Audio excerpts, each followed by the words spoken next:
বাংলাদেশের রাজনীতিতে যে শূন্যতা তৈরি হয়েছিল তা পূরণে এনসিপি যথাযথভাবে অগ্রগামী হচ্ছে বিধায় আমার বিশ্বাস।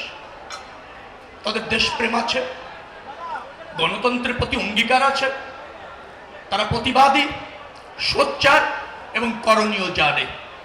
আমি বিশ্বাস করি দেশ এবং জনগণের স্বার্থ তাদের কাছে সব পরিস্থিতিতেই অগ্রাধিকার পাবে এবং পেয়েছে, এটা আমি বিশ্বাস করি। জনগণ এনসিপিকে গ্রহণ করেছে, নির্বাচিত করেছে। আগামী দিনে আরো অধিক সংখ্যক মেম্বার অফ পার্লামেন্ট নির্বাচিত করতে পারবে, সেই আকাঙ্ক্ষা ধারণ করে এনসিপি রাজনীতি করবে। এটা হচ্ছে একজন রাজনীতিক হিসাবে আমার দাবি, বিশ্বাস এবং আস্থা।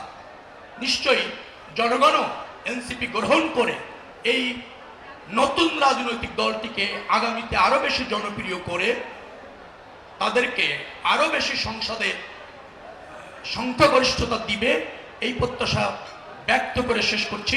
আল্লাহ হাফেজ। বাংলাদেশ জিন্দাবাদ। বিকাশ পেমেন্টে 10,000 টাকার বেশি অফার। শপিং চলছে তো।